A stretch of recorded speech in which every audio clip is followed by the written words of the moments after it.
Baka po mabigyan niyo po kami ng detalye sa kung ano po yung total budget allocation for flood control compared po from the 2025 NEP and yung GAA. Tapos po, maitanong na lang din po namin, ano po yung magiging mechanisms natin ngayon para po masiguro na yung budget allocation at yung mga projects na ito nasa tamang lugar, tamang magagamit at hindi na po ulit magkakaroon po ng ganitong kabigat po na issue. Good morning, Kat. Magandang umaga.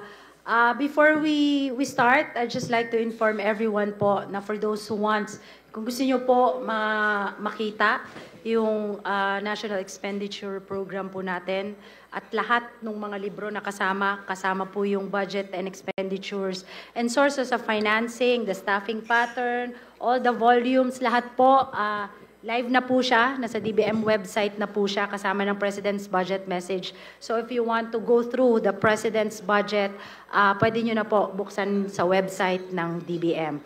Okay, for the flood control project, what we have for 2026 National Expenditure Program is 272.3 billion pesos po. 272.3. Tama. Wait lang. The total is 274.926 to be exact. Yung 272.333, it's under the Department of Public Works.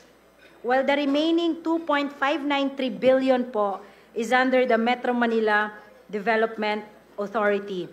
Okay, these projects po, as I mentioned kanina, ito po mga programa na to ay pinopose nung dalawang ahensya. So when we went through the budget preparation po, we asked them dun sa aming budget call na dapat pinagplanuhan, hindi lang walang plano, pero may proper planning at may corresponding FS and studies, yung mga flood control projects na nakapasok sa Department of Public Works and Highways at MMDA.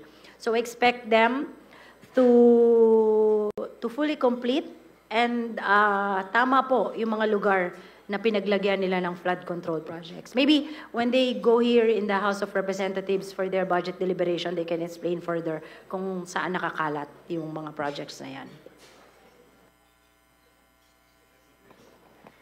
So in terms of the details of the NEP, I will defer to Secretary Pangandaman and the DBM family for that. But on the part of the House, when we do our assessments in general, the President was very clear when he presented a few days ago which areas were most flood prone in the country. The President listed all the provinces, and my province, Nueva Ecija, was part of that list. And we will make sure that the flood control projects will be focused mostly on those areas. Kasi yun identify as the most flood prone.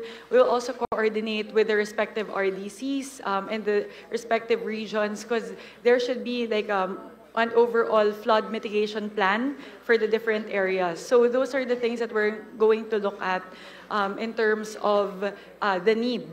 So yun essentially, that's the mechanism that we will employ on the part of the House to make sure that the flood control programs and projects that will be there in the GAB and then later on the GAA will really be in those areas where they are most needed. So yun pa.